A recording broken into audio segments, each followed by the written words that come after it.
The application took Marcus 11 minutes to complete. He knew this because he'd been watching the clock on the wall of the Human Resources waiting room.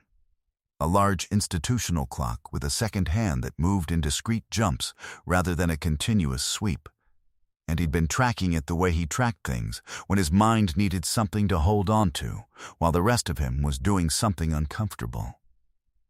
11 minutes for a janitorial application at Harrington Tower, which housed the Portland offices of 6 different companies across 22 floors and contracted its facilities management to a company called Meridian Services, which was where the job actually was. He'd filled out his real name and his real work history because he decided before he walked in that he wasn't going to minimize anything or leave gaps or construct a version of himself that fit the role better on paper. He had a master's degree in accounting and 14 years of corporate forensic work and a CFA certification and a CPA license that was still current. And he'd listed all of it, and he'd watched the HR coordinator's eyes move across the form with the particular careful blankness of someone who was making an effort not to react to something. She'd taken the form, told him they'd be in touch, and that had been that. He drove home through afternoon Portland, which was gray in the specific way of November, and picked up Chloe from the after-school program and listened to her explain at length the injustice of a particular seating arrangement in her second-grade classroom, and he made dinner and helped with homework and did the bedtime routine and sat at the kitchen table afterward with his coffee and thought about the form and whether he'd made the right call being honest on it or whether honesty was a luxury he wasn't positioned to afford right now. The savings were at 11 weeks if he was careful. He'd been careful. He'd also been looking for 4 months since the Vance Group contract ended. A good contract, genuinely good work, but project-based, and the project had concluded, and Diane had been direct with him about the timeline, and he'd appreciated that even while absorbing it. He'd sent applications to 14 firms, had 3 interviews. 2 had gone well enough that he'd been cautiously optimistic, and both had ultimately chosen other candidates for reasons that were politely vague in the rejection emails. The janitorial position paid $17 an hour. The overnight shift, which was the one available, ran from 10 at night until 6 in the morning. Chloe went to sleep at 8. His sister Nadia had, when he'd floated the idea carefully and without fully explaining why, said she could sleep over on weeknights, which solved the childcare problem in the way that problems often got solved when you had people in your life who loved you and didn't make you ask twice. He wasn't desperate yet, but he could see desperate from where he was standing, and he'd learned enough about financial trajectories to understand that the time to act is before you reach the point, not after. The call from Meridian Services came on a Thursday morning, 3 days after he'd submitted the application. He was in the van. He'd kept the delivery route, which was 22 hours a week and covered the immediate bills, when the number came through, and he pulled over to answer it. A man named Gerald from HR confirmed his availability for the overnight shift, asked 2 logistical questions, and offered him the position contingent on a background check and reference verification. Marcus said yes. Gerald said he'd start the following Monday. He sat in the van on the side of the road for a moment after the call ended.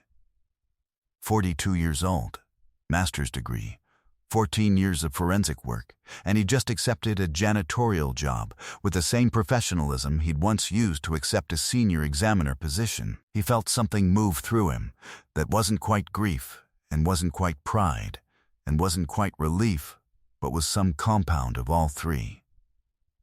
Then he pulled back into traffic and finished the route. Monday night he kissed Chloe goodnight at 7:50. Explained to her that he had a new job and would be working while she slept and would be home before she woke up, and she'd looked at him with the serious brown eyes that sometimes seemed far older than 7, and said, "Okay, Daddy," and then asked if he'd still be doing the drawings, and he'd said, "Of course. Always," and she'd nodded as though this was the important variable, and the rest was detail. Nadia arrived at 9:30. He left at 9:45.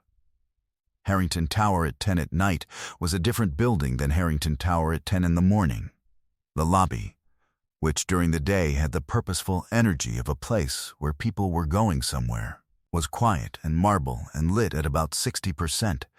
The security desk manned by a single guard named Tony, who signed him in without ceremony and pointed him toward the service elevator. The Meridian supervisor was a woman named Paulette, late 50s, who ran the overnight crew with the specific efficiency of someone who had been doing this for a long time and had opinions about how it should be done. She showed him the supply room, the equipment, the floor assignment. He had floors 8 through 12, 5 floors, and the rotation for each, and the priority areas within each floor, and the log he was required to sign at each station. She walked him through everything once, clearly without condescension. He paid close attention and asked 2 questions, both of which she answered with evident approval. Then she left him to it. He started on 8. The work was physical, in a way he hadn't fully anticipated, not brutal, but sustained. The kind of labor that uses your body consistently rather than in bursts, and by the time he'd finished 8 and moved to 9, he'd developed a rhythm that felt almost meditative. Vacuum, mop, wipe surfaces, empty bins, check the restrooms, sign the log. The floors at night were populated only by whatever had accumulated during the day. The traces of 7 or 8 hours of people working, meeting, eating lunch at their desks, the forensic record of a business day written in crumbs and fingerprints, and overflowing trash cans. He found it interesting, actually, in a way he hadn't expected. He was, by training and by disposition, someone who read environments. Walking through offices at midnight, with no one in them, was a particular kind of reading. You could see the shape of how people worked, which desks were genuinely used, and which were performance, where the real conversations happened based on the chair arrangements that hadn't been restored to their official positions, which offices had the organized chaos of someone doing actual work versus the curated surface of someone managing appearance. Floor 10 was a company called Callaway Dynamics. He knew the name, Serena Callaway, the foundation, the educational program. He'd submitted an application to a consulting opening at Callaway Dynamics 6 weeks ago and received an automated acknowledgement and nothing further. The floor was larger than 8 or 9, an open-plan space on one side and a ring of private offices on the other, with a glassed-in conference room at the corner that looked out over 2 directions of Portland. The main lights were off, but the city came through the glass in a way that meant he didn't need to flip on the overheads to navigate.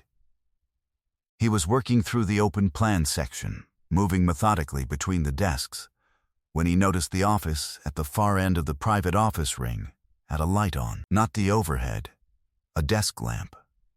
The specific warm, narrow light of someone working late, or someone who'd left it on when they went home. He checked his watch. 20 past midnight. He knocked on the open door before entering. This was habit and also just courtesy. You knocked before going into someone's space, even at midnight, even when they almost certainly weren't there. Come in. He hadn't expected that. He went in. The desk was large and serious, the desk of a company, not a person, and behind it was a woman looking at him with the expression of someone who has just been interrupted and is deciding how to feel about it. Early 50s, he thought, though there was something in the quality of her attention that made the number feel approximate. Silver at her temples that was clearly not being managed away. Reading glasses pushed up on her head. A jacket over the back of her chair, and her sleeves rolled up in the manner of someone who had been here for several hours. "I'm sorry," he said. "I saw the light. I'll come back, it's fine." She took her glasses off her head and set them on the desk. "What floor are you on tonight?" 8 through 12. Paulette's crew? Yes, she nodded. Reached for her coffee cup, looked into it, appeared to find it unsatisfactory, and set it back down. There should be a fresh pot in the kitchen down the hall. Whoever uses it last is supposed to make more. It never happens. I can make one, he said. You don't have to do that. I'm heading down that way anyway, he said. It takes 3 minutes. He made the coffee, found the filters and the ground coffee in the cabinet above the machine without having to look hard. Because commercial kitchens had a logic to them, and he developed an instinct for it. Brought her a mug on his way back through and set it on the edge of her desk, within reach. She looked at the mug. Then, at him. Thank you. She picked it up. What's your name? Marcus Webb. She put the mug down, not the slow, deliberate placement of someone setting something down with intention. The sudden, reflexive placement of someone who needs their hands free because something has just required their full attention. She looked at him. He looked back. Marcus Webb, she said. It wasn't a question. It was the sound of someone comparing a data point against a stored file. Yes, you submitted an application to this company 6 weeks ago. Not a question either. For the consulting position. Strategic analytics. I know the position. She was looking at him with an expression he couldn't fully read. Not unfriendly, not cold, something more like rapid processing. Eleanor Voss. I'm the CFO of Callaway Dynamics. He'd read the leadership team when he'd applied, because he always researched companies before applying.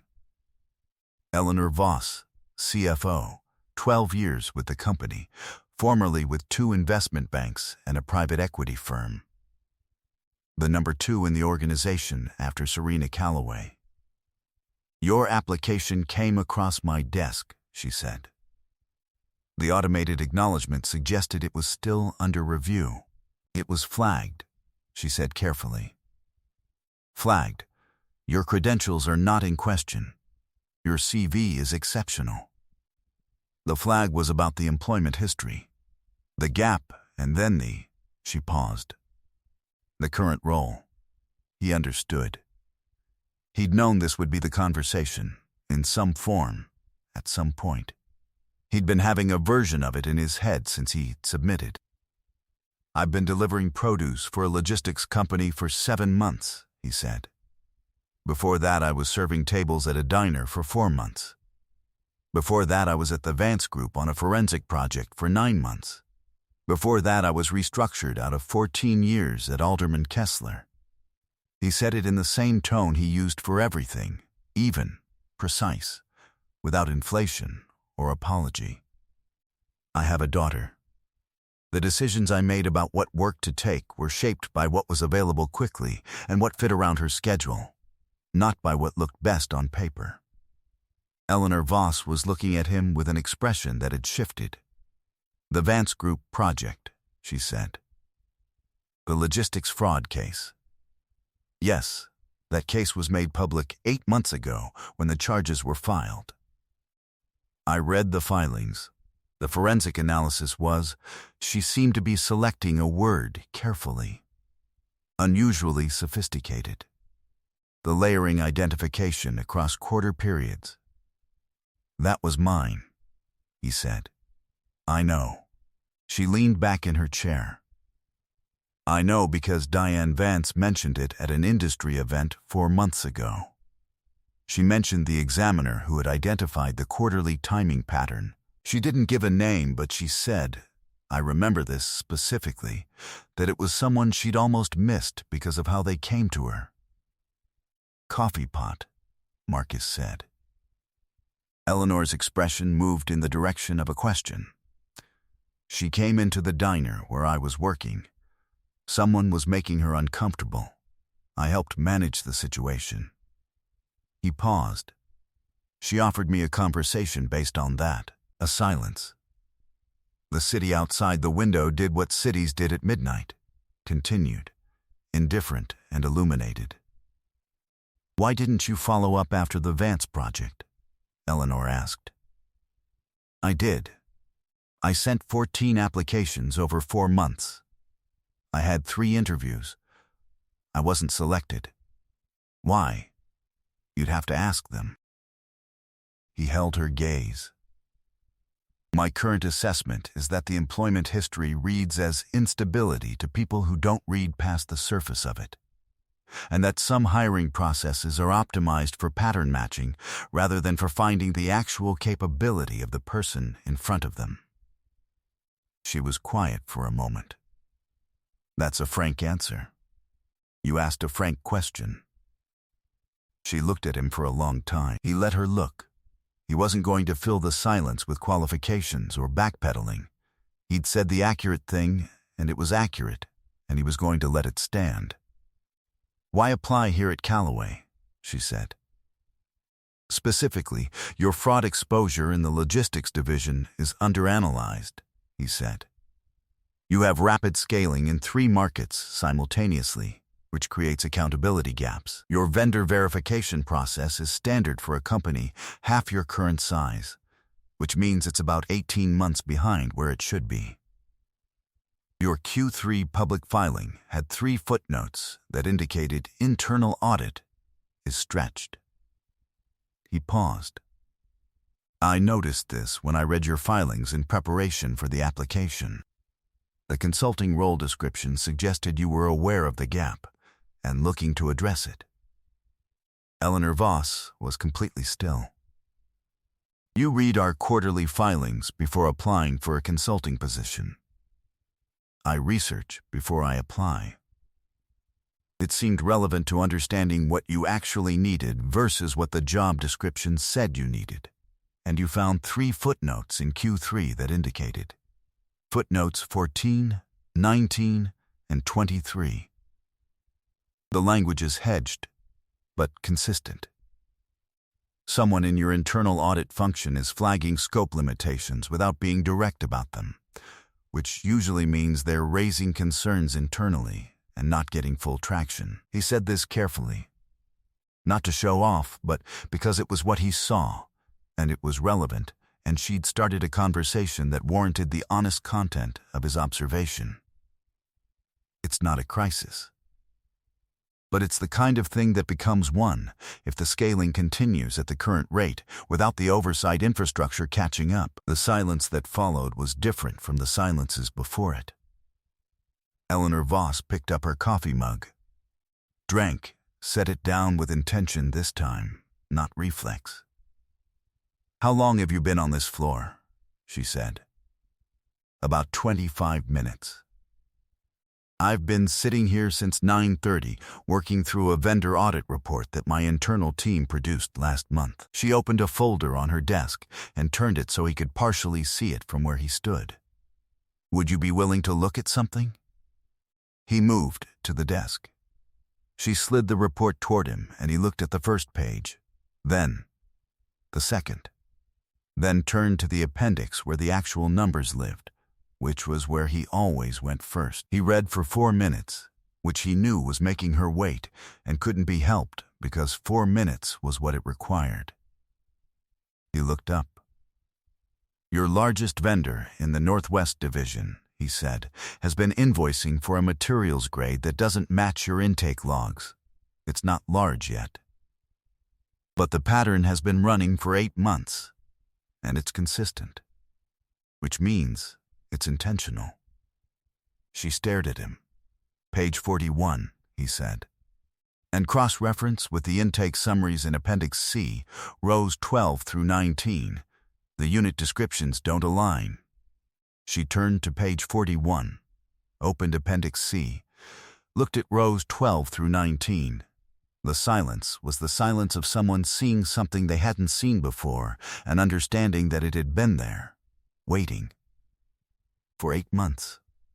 "My team produced this report," she said quietly.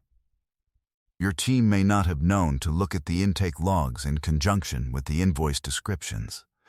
It's not an obvious connection unless you're looking for substitution patterns specifically." She closed the folder. looked at him. "Where are you on floors 9 and 10? She said. "I'm in the middle of 9. Can you finish and come back here?" "My shift ends at 6. It's 12:30. You'll have time." He finished 9. He finished 10, 11, 12. He came back to Eleanor Voss's office at 4:15, with 45 minutes before he needed to start on the sign-out log. He sat across her desk where clients sat, in his Meridian Services uniform, and they talked about vendor substitution fraud for 45 minutes with the specificity of two people who understood what they were looking at. At 5, she made more coffee. At 5:30, she asked him directly what it would take to bring him in as a consultant, specifically what number and what structure and what terms.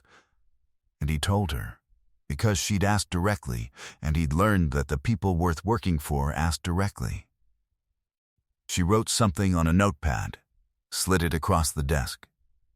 He looked at it. "That's 30% above what I said," he said. "I know. The vendor issue you identified in 45 minutes of looking at a report my internal team spent 3 weeks on suggests the number I initially wrote down was incorrect." He looked at the number for a moment, thought about Chloe, about the sock drawer, about the drawings, about Nadia sleeping on the pull-out couch on weeknights without complaint, about 11 weeks of savings and the front tire that had been needing replacement since September. "I'll need until Wednesday to review the contract properly," he said. "I'd expect nothing less," she said. He signed out at Meridian at 6:02, drove home through the early Portland morning, which was dark and cold and beginning to consider the idea of dawn. He let himself into the apartment quietly, hung up his jacket, went down the hall. Chloe was asleep. Gerald the rabbit was tucked under her arm. He stood in the doorway and looked at her and felt the weight of the night settle and lift simultaneously. The way it did when you'd been carrying something for a long time and found that you'd arrived somewhere without entirely noticing the journey. He went to the kitchen table, sat down, put the notepad in front of him, the one where he'd been sketching tonight's drawing before he left. He'd had an idea but hadn't finished it. He finished it now. A small figure at a desk late at night, a lamp making a circle of light around him, the dark city outside the window. Not self-portrait, not exactly, just someone at work in the quiet hours, doing what needed doing while the world slept around them. He folded it into the napkin. Wednesday he'd read the contract. Thursday he'd respond. By next week he'd know what came next in the sequence, which was all you ever really knew, just the next thing. Just what was actually in front of you, approached with the same attention you'd bring to anything worth doing. He made himself breakfast in the quiet apartment and waited for his daughter to wake up.